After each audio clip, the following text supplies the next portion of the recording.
Brother Ron, and welcome to We All Be News Radio and TV, the news-free Dixie for the 21st century.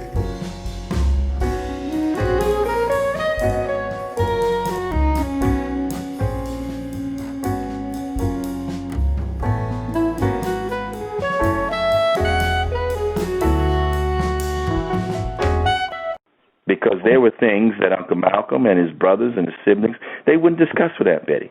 Uncle Betty was a young woman who was had been on her own for a while, coming from a foster home with foster parents, and making her way as a black woman in America.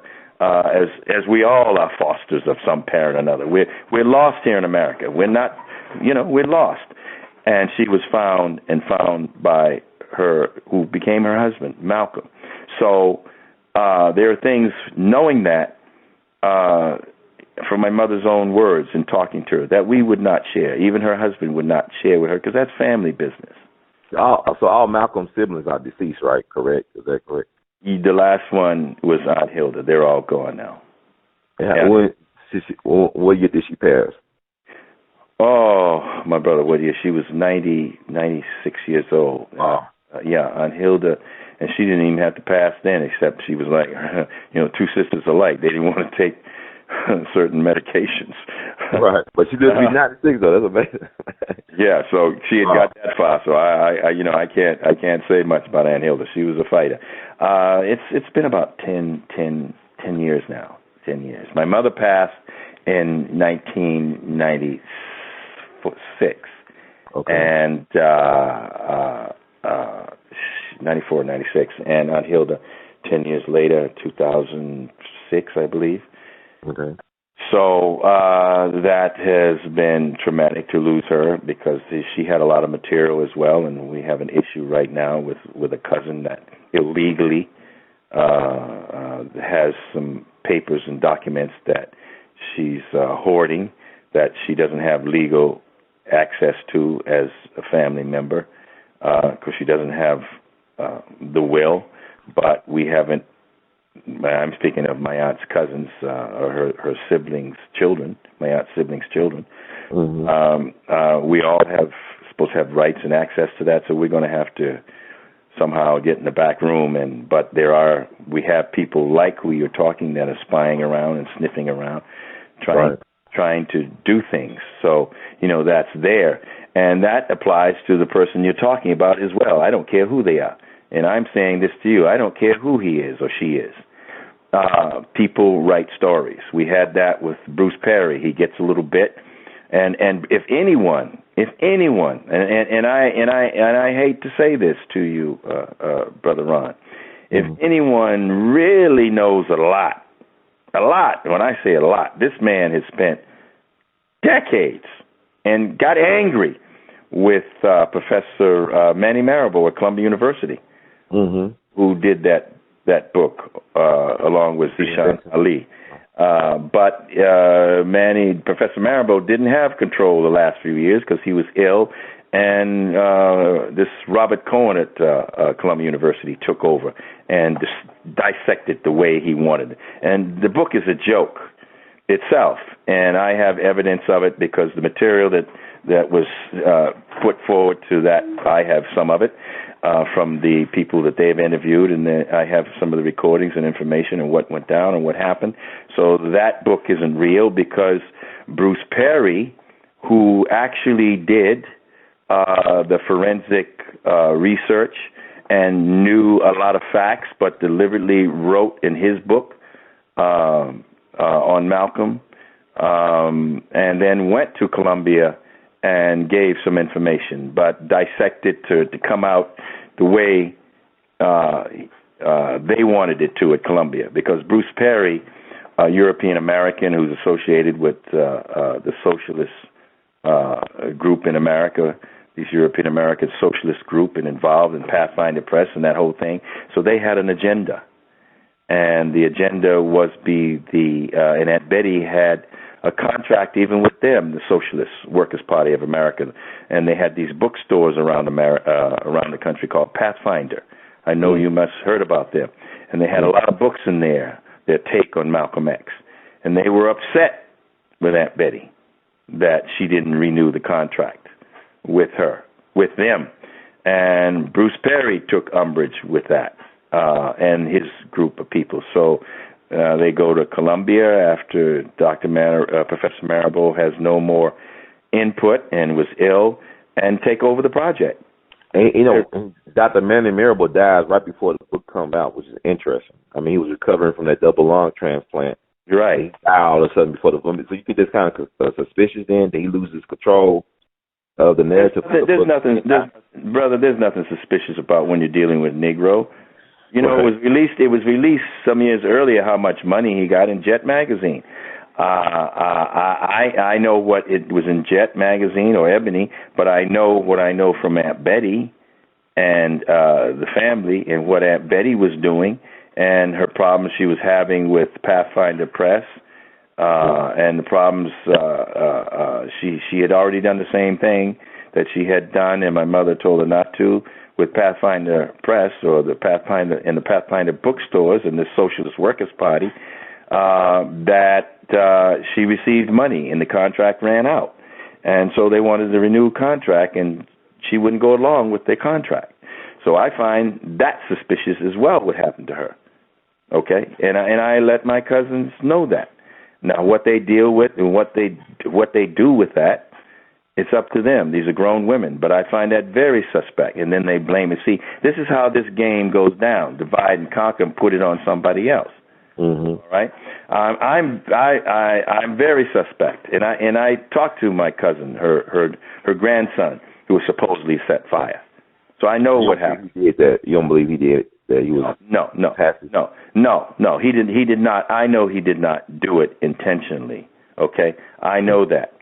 But there were things that happened that the whole thing is just not kosher. Let me just say that. I mean how he died in Mexico City. I mean, that's as I just said, the whole thing is not kosher. Mm-hmm. And again, if you know what he went down there for, mm-hmm. I just told you, okay? I just told you, Brother Ron. He went down there for what? And who invited him? And who was Betty involved with when I just told you about Pathfinder Press and mm-hmm. these people, these European Americans? And I told you, as you said yourself, what happened with Professor Manny Marable. Yeah. You see, our people I don't live under any illusions. I deal with what's real, what I know is fact, what I know that's been in my family, not some other people who hypothesize or theorize or surmise. Malcolm said of himself, don't try to understand my life and why I've acted the way I have. Don't try to interpret my life. Chronicle it.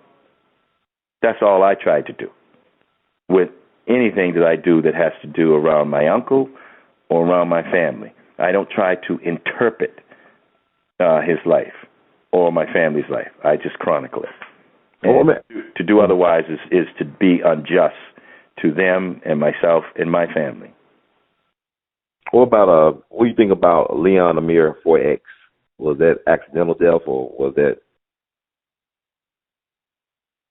Leon Amir? You're talking about in Los Angeles? No, he was. I guess that was in Boston. I believe they found him dead in the hotel. He was Malcolm. Go, brother. You take. I'm trying to get as much as I can. No, you're taking me back. You're taking me back. No, we know what that was. There's FBI reports. You'd have to go to get the files released, brother. Okay, because he came to us. Okay, mm-hmm. And he told us what was happening, and my mother. He came to my mother mm-hmm. directly, and he asked my mother to reach Brother Malcolm, and he wanted to have a statement to Brother Malcolm. See, you got to do some stuff in Boston. Aubrey Barnett was on Post magazine, who Saturday Evening Post magazine on the cover, and then Malcolm with Brother Aubrey Barnett, who was an accountant in the Nation of Islam, and Uncle Malcolm put him in charge of accounting and looking at some books in Chicago, here in Boston and Chicago. They were on WEEI here in Boston. Malcolm and Aubrey Barnett and that whole thing, you see. And to put it on Minister Farrakhan, no, Mr. Farrakhan couldn't kill a fly. I'm not going to put that on Minister. We know that. We know. He talk a lot, like a lot of these ministers do. In the nation, Christian, all of them, Hebrew, right. Jews, Muslim, talk a lot. They do more talking, brother, and just talk. Okay? And they're good talkers. But Minister Farrakhan, that's just not him. That's not his character. And my mother understood that. Uncle Malcolm understood that. So we know, in reference to the assassination, we know exactly, okay, who killed Malcolm. Pick up on this. Listen to me now. Listen to me. This man, they said, that shot Uncle Malcolm, that's in the Netflix movie. Ask yourself this. He came out of the Newark Mosque, yes? Yeah. Who was the imam at Malcolm X's funeral? Who was the imam? Do you know? No, sir. Okay. Hisham Jabba. Hisham Jabba. He came out of that same mosque. Okay. All right. And he did I forgot what you call it now. My eyes in Islam. The prayers for Uncle Malcolm. My mother and Aunt Betty. My mother paid. Aunt Betty didn't need. That's all that Hollywood stuff. Aunt Betty didn't need to raise any money to bury Uncle Malcolm. My mother paid for the full funeral, the full everything. Okay. Whatever Ozzie Davis and the people give some money for the flowers. My mother didn't want anybody raising money to bury her brother. She bought the grave that Aunt Betty and Uncle Malcolm's in. She bought that plot. I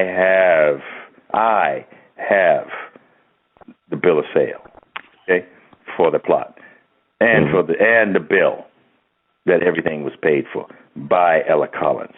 We didn't need to ask any people for money, but that's what Betty wanted to do, and her people, and then they set up a fund, and my mother had nothing to do with that, and didn't want to have anything to do with that, because that was lawyer Percy Sutton to handle, but nobody, Percy Sutton, my mother wasn't having anybody bury her brother. She buried other family members. She buried Malcolm's father. She buried Malcolm's father's sisters, Aunt Sarah and Aunt Gracie. All right, she buried her grandfather, and they all were shipped down south except Uncle Malcolm. So my mother was going to do that, but Aunt Betty wanted it here and thought it was better, and some Muslims wanted it here in New York. Okay, we did that. So, but we know, and the person has not been identified, that person who actually did the kill. If you remember, he confessed there was a person, another individual, who was there on the stage. He admitted on ABC in 1992, I think it was 92 or 2002, he was an informant for Boss. Okay? He was an FBI informant. And Yuri Kochiyama, was the first person on the stage, okay, to Malcolm with my uncle's head in her lap. The second person was the FBI informant, and then the third was Betty. Okay? Third was Aunt Betty. And the person that was up on the stage was an FBI informant. Well, my mother identified the FBI informant in 1967. I have the article in the paper. It's in the paper. Okay? She identified who the person was. And now in 92 or 2002, he admits to the fact that he was informant for the FBI. Now, how did you think my mother knew that? How do you think my mother in 1968 knew he was an informant? Because Uncle Malcolm knew. Uncle Malcolm knew the kill. There was a list. And when that FBI informant got up to Malcolm, he took Uncle Malcolm, if you go back and did a lot of research, and some other media, he was going to announce who he had already partially announced. He had told Dr. King, he had told James Farmer, he told all the black leaders, do your forensic research and warn them that their lives. Now, I don't know. I know Uncle Malcolm told my mother, and my mother didn't tell me. She only told me even certain things, because a lot of times I fell asleep. They be talking all night, all day, be going. Okay, they just be going, and I'm a young man, a tween. gotta get my rest, man. So I fall asleep. But I do know Uncle Malcolm told us, and there was a list. There was a list, and the people involved, okay, who were financing, it goes deep, brother. And these some of the same people involved in Kennedy assassination and in Robert's assassination, his brother. And then you have to go back, and that history will come forth. There are people working on that now as we speak. It was already announced last January, some of it, but then there's certain things that they ain't even going to know. But some of it was released last January, and some people were doing a documentary, coming out of Hollywood, and they're doing, some people are behind it, including a former FBI or CIA person who's supporting it, but it was announced last January of last year. Okay. In the Washington Post or the New York Times. And they have some serious information. So, and that stuff takes time. It takes time and a lot of logistics. So don't fool yourself. But you can use a black face. I'll give you something that you and your audience. Before President Johnson, when he became president, he was Senate. He was in the Senate. Mm-hmm. And Hoover, these are probably the FBI files, and it isn't just Hoover. He's a puppet as well. Wanted to, but as they have it in the files, and Johnson, that they were to, felt that if they divide, get Malcolm and King to fighting, they'd kill each other off. And so what was the plan? How could they, Hoover and Johnson, get these two to kill each other off? And this was before President Johnson became president or vice president. Okay? So you have to research that. Then you also have to research why, and Malcolm said it himself, you have to do research about someone, the individuals who were very wealthy in America. And these individuals, the same individuals that why President Nixon removed the gold standard. And you have to research that and why that was removed and the people behind that. Mm-hmm. Everything you see in Washington, the people, including the president, he may think he runs the program. He don't run no program. He thinks he does. Okay? Every time somebody sits in that chair, okay, they're given a book. It's an edict. It's Rome. Go spend some time in Washington, my brother. This is something Malcolm would do. He spent a lot of time in the Library of Congress.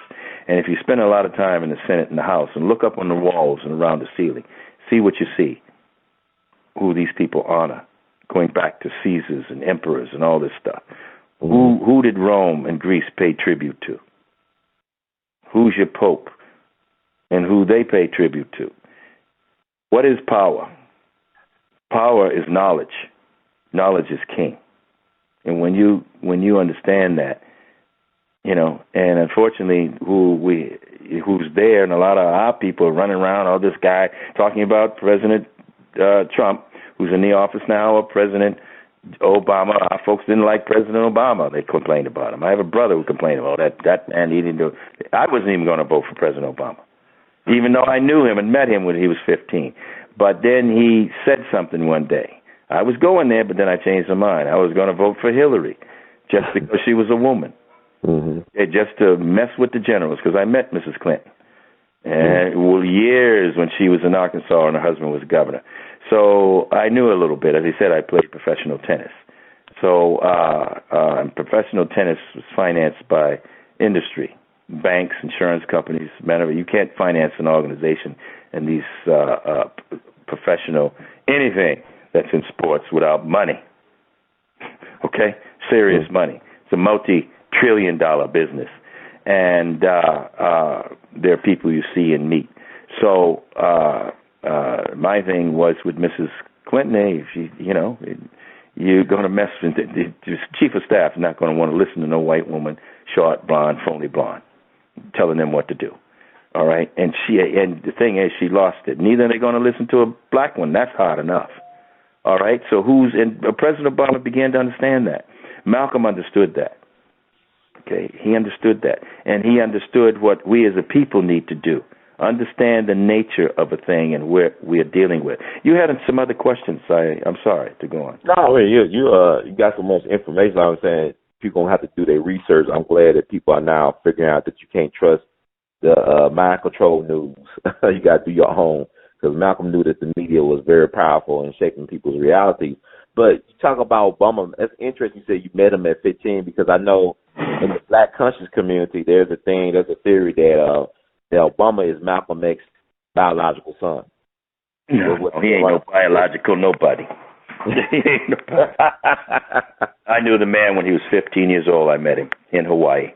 How did the meeting come about? Like, how did you meet him? As I said, I played professional tennis. I was on the ATP tour, or I should say, because I don't want to hear any flack back about some of my professional. I was playing at. I was playing at being a professional tennis player. So not to put down some of the brothers that and sisters in professional sports, because they sacrifice a lot. So and I sacrifice too, but they're sacrificing sports. I don't want to diminish that, and that there'd be an excuse, but that there was a reason why I was there and why I was allowed to be there, and I love the sport. But I was in Hawaii for Hawaiian Open, and quite frankly, professional tennis gave me the opportunity to travel incognito and not be obvious as a black man traveling everywhere from America, why I'm here and why I'm there and all that. And the sport offered me that opportunity to do research and travel and not be obvious. And so that was, that was an opportunity for me, and my mother supported that and allowed me to do it. And I was her information officer and for the organization Afro-American Unity. So how were you able to know? I mean, like Barack Obama, y'all meet formally? Like how did he stand out? How it happened when I was in Hawaii for the Hawaiian Open on the island of Maui. When I have time, I'm doing research, and I had family. Well, we had family. We had family in Hawaii. I was looking for the family, and they had one family member had been there. His children and grandchildren been there since World War II, and stationed there, and lost contact. And I was there to find the black community where they lived. And so I was in Oahu, Hawaii, and it happened by accident, actually. There was this basketball and tennis court, and it was late in the day. I was tired, and I needed to go practice some serves. And next to the basketball and tennis court was this Kentucky Fried Chicken restaurant.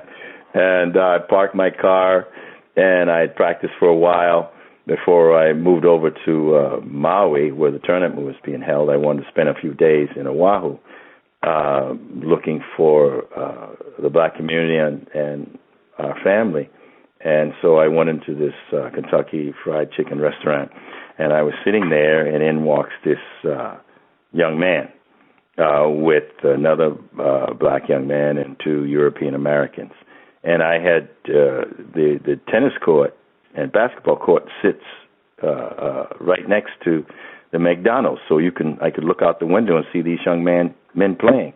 And he was a good basketball player. I'm just sitting there eating my food, and I'm watching them, and they come in later, and we talked. I didn't know he was Obama at the time, but we talked for about 45 minutes, because I asked him, since he was black and had this big afro, I'm saying, okay, this brother must know where the black community is.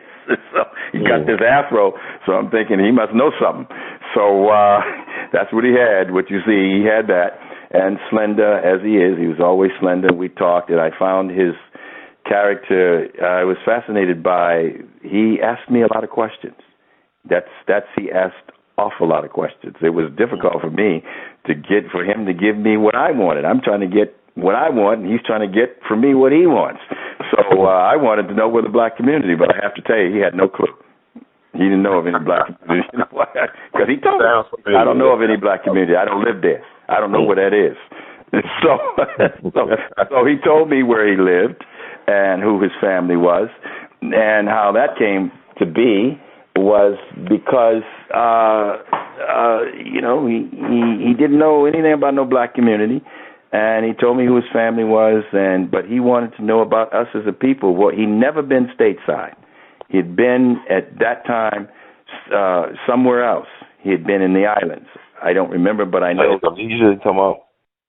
he had been. His family had taken him to other countries, but not to the continental United States. Mm-hmm. And he told me as such, so he was very curious. He was very curious. The future president was very curious as to what is it like being American, and you're a black American like me, and you're from there. What's going on? I hope to go there someday. He was very. I found about him at that time, and then, as I said, I researched because I got involved with some of the indigenous people in Hawaii, some of the black folks, the indigenous, the Hawaiian people, and got to know more about them and the Queen and what happened on some of the islands and spent time with them. So to hear his interest, unlike you find other blacks in Hawaii who just happy to be in Hawaii, the sunshine and the beach, and then looking for a European American or Hawaiian woman, the same thing that American white guys do when they go down there. And they can find or rape our women or rape the island still. And that's what they do. And they feel they take serious, the military there, the sailors. There's a serious history there about that. But that said, it seemed to me at the time, that bothered him. And he was conscious. And I know when I read his book now, I see that, why he was so conscious, because he was very, very curious of what blacks were doing. So when I hear other people talk about they don't know if he's black or this or that and the other, don't know what you're talking about, and that's okay. Because further, I then met him here in passing at Harvard University when he was president, and asked to meet him. He said he would meet with me. We never did, and since we didn't, I went and spoke to a good friend of mine who encouraged me to write the book, Dean Epps, who was Dean of Students at the time. Mm-hmm. And we talked about President Obama and his position there at the Harvard Law School Forum, and since Malcolm was part of that. And it gets a little deep, and I will write about that later because I understand why he put the President Obama put in his book about Malcolm the promise to power, and then in the Dreams of My Father. He mentions Malcolm in both books, and I understand that. But that's an inside perspective. I understand it from the young man I met in Hawaii. I understand from the young man that was at Harvard, who at Harvard Law School Forum, where Malcolm spoke, and President Obama listened to every one of those speeches. I know that from fact, not from him, but for Dean Epps, who I knew since I was 8 years old as a boy when Uncle Malcolm first spoke at Harvard. I was at that speech and every speech after, and met Dean Epps at that time, and we became good friends over the years. So I could speak directly to Dean Epps, Dean of Students at Harvard, about inquiring about President Obama, future president, while he was at Harvard, and I actually did a little spying on him while he was at Harvard, and you could do that with the parties. Parties usually work, but it didn't work with him. His party days were long over, and I met some young ladies that didn't understand it. They thought he was kind of odd because he didn't get down with the brothers like everybody else. He was serious. He was serious.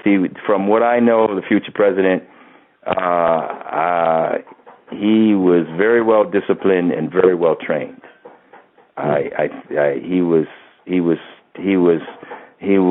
targeted. I feel he was picked. He was picked to be by someone to be the person he became as president of the United States. That you can bank on. From my own insight, personal, hands-on experience. And as president of the United States, I have to say, I love him. I love him because the young man that I had met and the young man that I had, not from the books, not from the man that you see, I love the president and his wife because I also know the people that I knew, the same people he was dealing with in Chicago, a couple of them. So I admire him. We all get. He wasn't lost. He was finding his way. Anytime, how many of us in America, when you know your ancestry, and like Malcolm said, and Obama puts it in his book, you left your mind in Africa. Well, Obama went back to Africa more than once and twice, still goes, and he took his wife, and he takes his children. How many have you done that, my brother? Have you gone and sought your ancestry? Have you gone and found your great-grandfather in Africa? No, I have not. Have you spent time in Africa? When I say time, I don't mean coming like the rest of the house Negroes who would fly in a little Christian tour and bring some food and help the little darkies like they do, and then you jet out about the poor black. You're worse off in America than those Africans in Africa. So don't feel sorry for them. They got a heck of a lot going on than we do here because the minds of our people are there. Our legacy and our history, who we are as a people, are there. And you should spend some time, Brother Hurt. And I don't mean 6 months. I've been doing it for 50 years. Wow. Okay, so I understand. I understand what the Creator has given us. I understand what my mother meant. I understand what it is. Not fully. I'm still learning. There is so much. You can't have a people, my brother, on this planet that's millions, tens of millions of years, maybe even 1 billion years we've been on this planet. I'm talking about us as a black people. And that's been found out recently, too. Right now, they're up to 600, 700 million years. So that means at the dinosaur period that we were here. And there's evidence of that. It's documented, but you're not told. And it wasn't Europeans. So why? Why were we the first? And why were we the creators of civilization? And they hide it. And they continue. But it's been brought out more by Malcolm, by Dr. John Henry Clark, Asa Hilliard, Dr. Leonard Jeffries, Ben Yohannan, so many. And Dr. Seti Sakur Diop, all these people in Africa and Asia. They just found the other day something, because these Europeans talk about, they think they knew something about the indigenous people of the Americas, and they just announced yesterday, the day before, they thought they knew how long the Mayans were here. Now they've taken the Mayans back 1,000, 2,000 years. They just found something in South America. Okay? So, and those are black folks. Those weren't Europeans. So why? Why were we've lost, that's like Malcolm said, more than any of us know. Those millions of years, how much do we know? And I have learned from, as my family has learned, as Uncle Malcolm have learned, and things that he learned from family members about science and medicine. I told you, in Malcolm's family, there were Masons, and and Eastern Stars. And there were things that people and knowledge that is there, and we have, and it's not passed along to our ancestors. I see no one dealing with these young people that are doing these so-called marches or demonstrations that are people of elders or some knowledge with these young people. They need guidance. They need not leadership. They're the future, as Malcolm said. The future is the young people in America, all of them, every young soul in America. For America, Malcolm said, for this cancer, he believed for America to be saved, It could be saved through Islam, but it's also going to be saved through its young people, all of them, not just African Americans. Because if we know the truth, then it's incumbent upon us to take that truth and free others. We can't rest on those laurels. The world is in need, just like the environment. They're in need of what we have. It's already been given. We need to take the position that the Creator has given us. You can't get it from these Europeans. You don't go begging. That's what my mother talked about. You've been free. Stand up and walk. All you got to do, just stand up and walk. And those men that died, they stood up and walked. So leave them alone. Until you can bleed, and then you die, then you come back and tell me what you know. Other than that, I'm sorry. That's the way. And I got to ask you before we go. The Pinto, the teen freedom fighter, the Mau Mau. He had a relationship with Malcolm, from my understanding, and he was killed in several days, maybe on February 24th, right after Malcolm. Do you believe that was connected to Malcolm's death? I just told you. We know who killed Malcolm. Uncle Malcolm gave us an edict, me and my mother. Let it go. Let it go. Let it go. Let it go, Ella. Let it go, Rodnell. And he looked in my eyes, grabbed my hand, and made me say to him that I will not do anything to avenge his life. That's not what it's about. Do not do that. And if you do that, you've lost. So he asked me to promise him. And that's been tough, I have to tell you, because I know I've been next to people who've been involved in things I could have done what I wanted to do. Mm-hmm. Just like you asked me about Leon Lemire. He came to us, and he confessed to my mother and Uncle Malcolm and I what he had done about the attempted bombing of Malcolm's car. But because he came to us and told Uncle Malcolm and my mother and I, he was killed. There was another person killed in South Carolina. He was killed in a bathtub because he was working with Malcolm and my mother. You don't know about that. It was Alfred Q. Jarrett, Dr. Jarrett. Oh. And that will become, some people assassinated him. But we've had other people in our family assassinated. Malcolm wasn't the only one. It was his father, some of his brothers, other family members in the South were assassinated because they dared to defy the white man wearing their military uniform.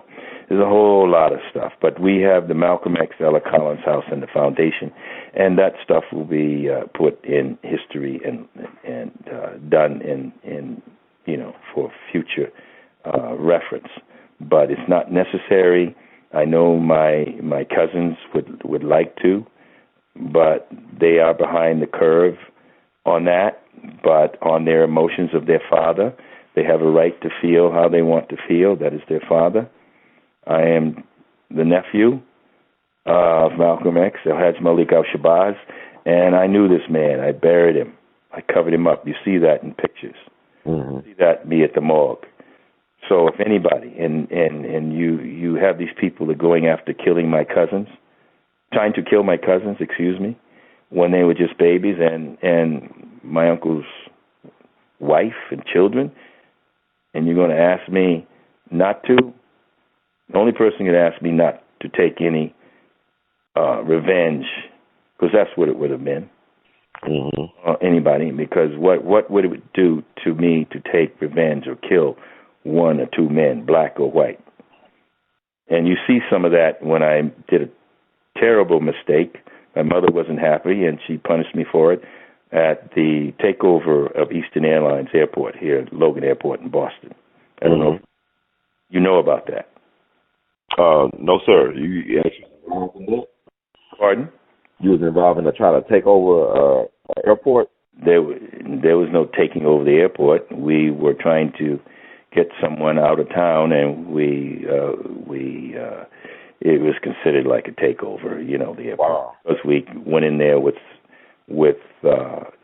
some brothers, about 6 or 8 of us, and I was one of them with a shotgun, not to do anything to some European Americans. We had a plan, but it was to fool people to fool the Nation of Islam, to fool the intelligence community. And that was part of the plan. And I messed up. And it's a whole thing about the Callahan Tunnel in Boston and how we were traffic blocked, and they tried to, members of the Nation of Islam, isolate us and tried to block us off with 2 cars in the Callahan Tunnel and the traffic and everything. And we got to the airport and the Eastern Airlines terminal, and these black men going in with guns. There was only one gun. And I had the gun. And, someone else had the gun. It was my mother's gun, shotgun, and I had the bullets. I'm not giving somebody else that's carrying a gun, and I don't have the bullets. I want the gun and the bullets, so I kept the bullets, and the other person had the gun. We weren't going to shoot anybody, but we knew what we were supposed to do if somebody did, and it wasn't for any police or any white people. It was the people that chased us into the airport. It's all in the state records and FBI files. Yeah. So if you want to talk about terror in America, it already happened at the airport. Wow. So, what is the best way to support what you're doing, like the Malcolm X, Ella Collins House project, or what can we do if you want to support your mission or cause or contact you? Contact the Malcolm X, Ella Collins House at gmail.com. And we have the Malcolm X, Ella Collins Family Foundation at 501 C3, and make a contribution to the Foundation for Educational Scholarships for graduate students. Contrary to what some of the media has picked up, there was African-American students. No, we support the citizen student, what we call the foundation, the citizen student who volunteers in service in community and can prove they volunteered for 6 months or longer in the community doing volunteer service in America or anywhere in the world, really, but particularly in America, and they do not have to be African Americans, as long as they're graduate students. That is our focus on the graduate students. We don't wish to raise money for students who are seeking their baccalaureate. That's not our aim of the foundation. Because we know that's a training period. But those graduate students who have shown initiative and then they have volunteered while they're in school, in service and teaching in high school or teaching or working in a nursing home or supporting elders in some way or doing community service while in college, we support that effort through scholarship.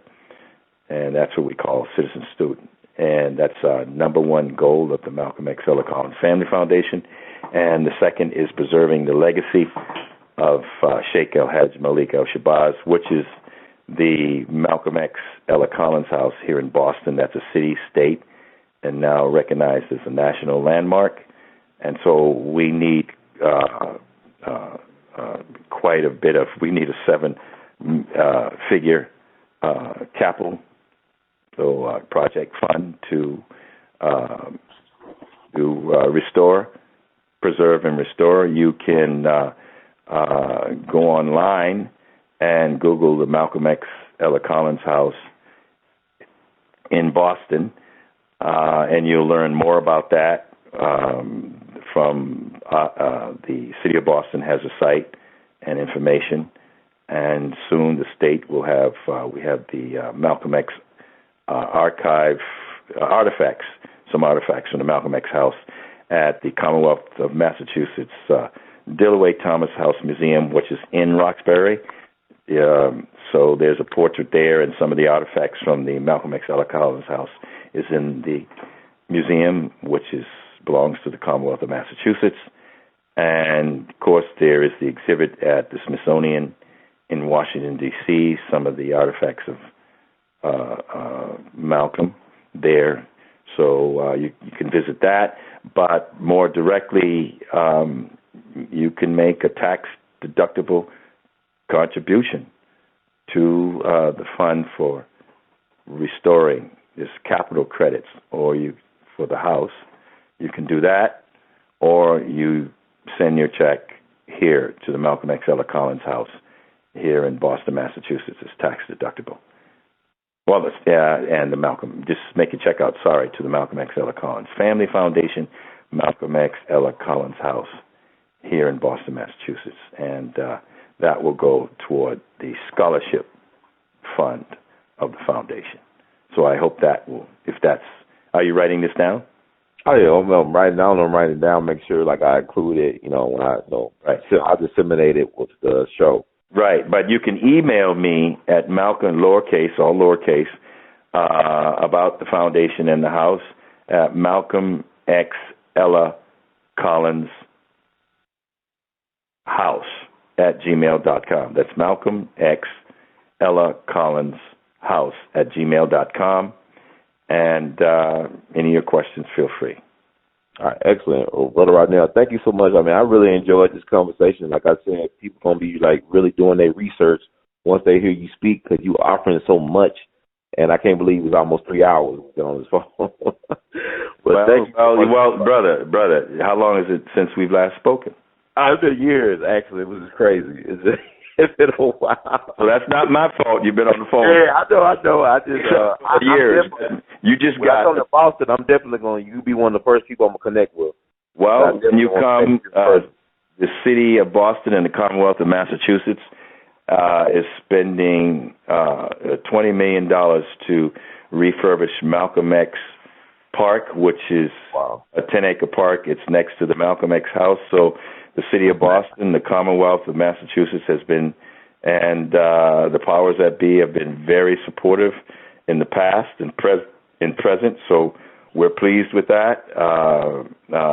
Pleased with as I said, if you go online and you go onto Google or Bing and Google Malcolm X House Boston, and you'll get a lot. Yeah, man. I'm appreciative of what you're doing. You and your son and other people the small group of committed people doing this amazing work to honor our righteous ancestor. So I want to thank you so much for representing your uncle's legacy so well. I really appreciate it. And we do it internationally as well. We do it internationally as well. Oh, yeah, definitely. We're going to have to talk about the international impact of Malcolm in a very soon coming up discussion. But thank you so much, Brother Rodnell. In the words of Duke Ellington, we love you madly. Keep on producing and pushing. Yes, sir. Thank you so much. Yes, sir. Beautiful. Hope to hear from you soon. Yes, sir, you will.